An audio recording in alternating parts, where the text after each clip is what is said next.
Sicily, where earthquakes have obliterated whole towns and villages south of Palermo, the capital. You are about to hear the story about my grandpa's immigration to the U.S. My grandpa and his family left everything behind to live a better life in America. If it wasn't for them, I would not be here to share his story today.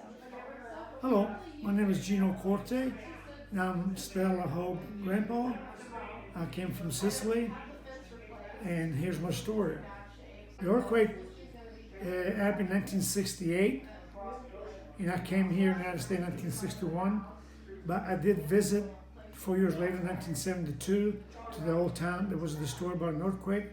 The whole town was kind of destroyed, but some building was still standing there.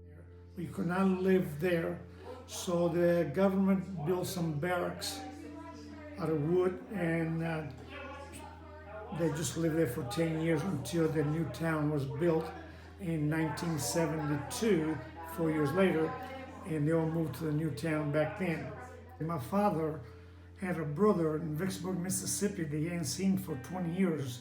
He came to the United States in 1938.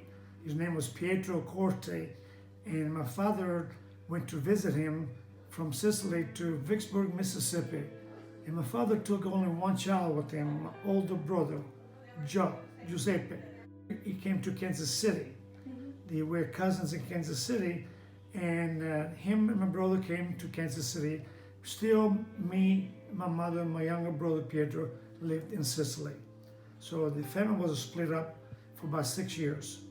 After my father became a citizen, he called for his wife, which would be my mother, my brother, and I came 6 years later in 1961. We came by boat because we had a lot of furniture to bring, a lot of clothing, sheets, pillows, shoes. It was three of us.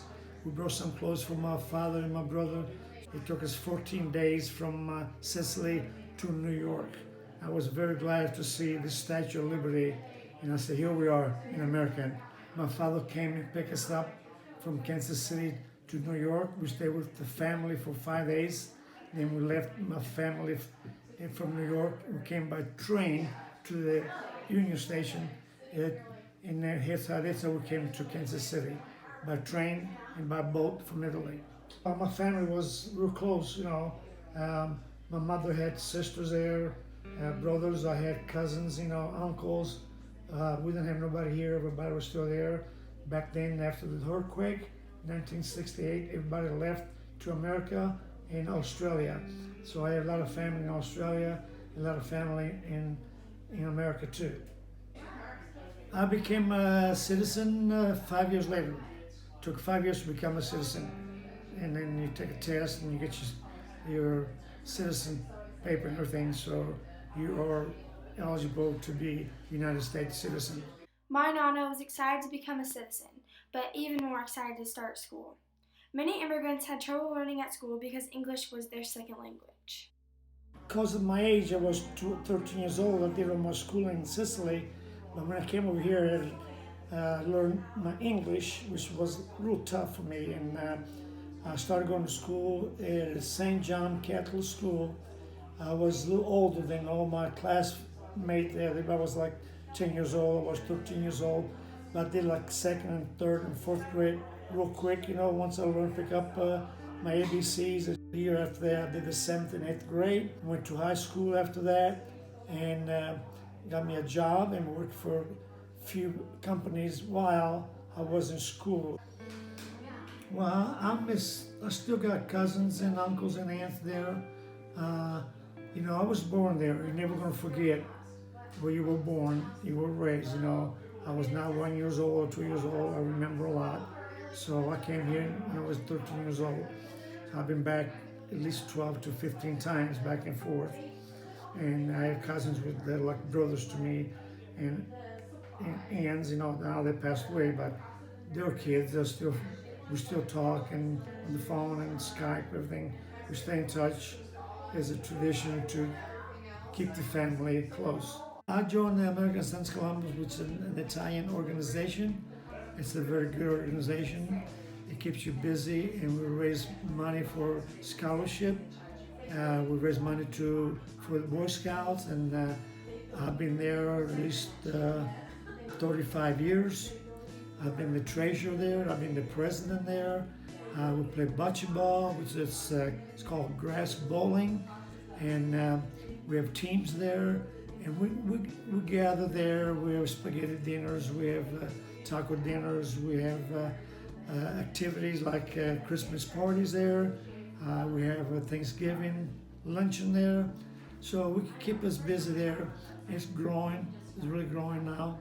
And I want my family to really do the same thing I did. So I hope they still become close to the club in the American Sons Columbus. It's a very well organization.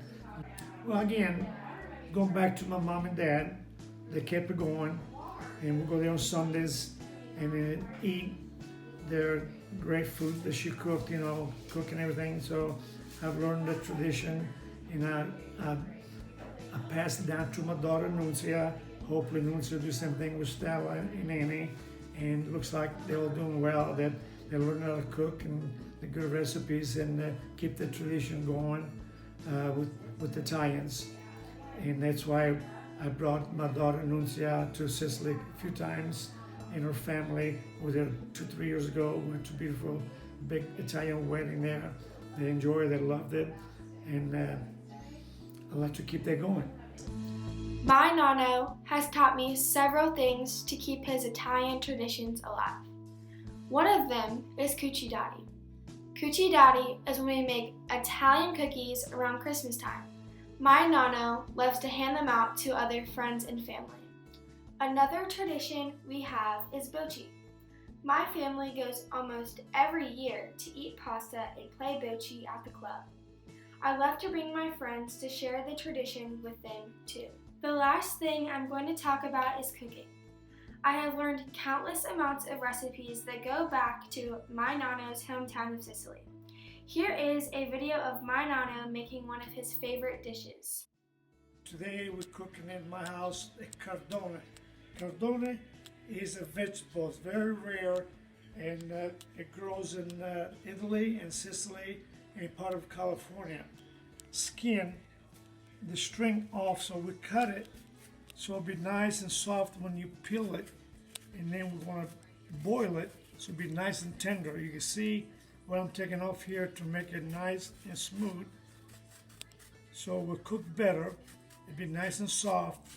If you don't take this string off, it'll be very hard to eat, so I'm taking that off. You can see already how smooth it is. It's like we have the cardone all stringed out and clean. We cut it in 4 or 5 inches pieces, just like this. Here they are, like this.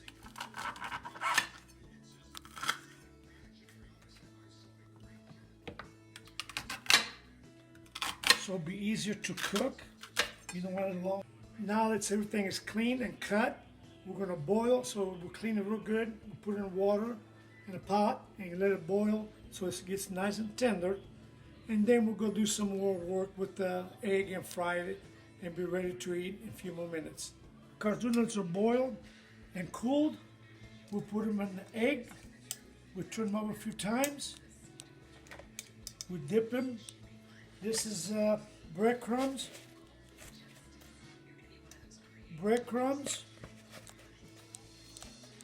And they're about ready to fry. Once you get done with this, it's ready to fry. Here's your breadcrumbs here. We put them here. We'll do this a couple times. We'll do it one more time here until we get done. Let it soak real good with the egg.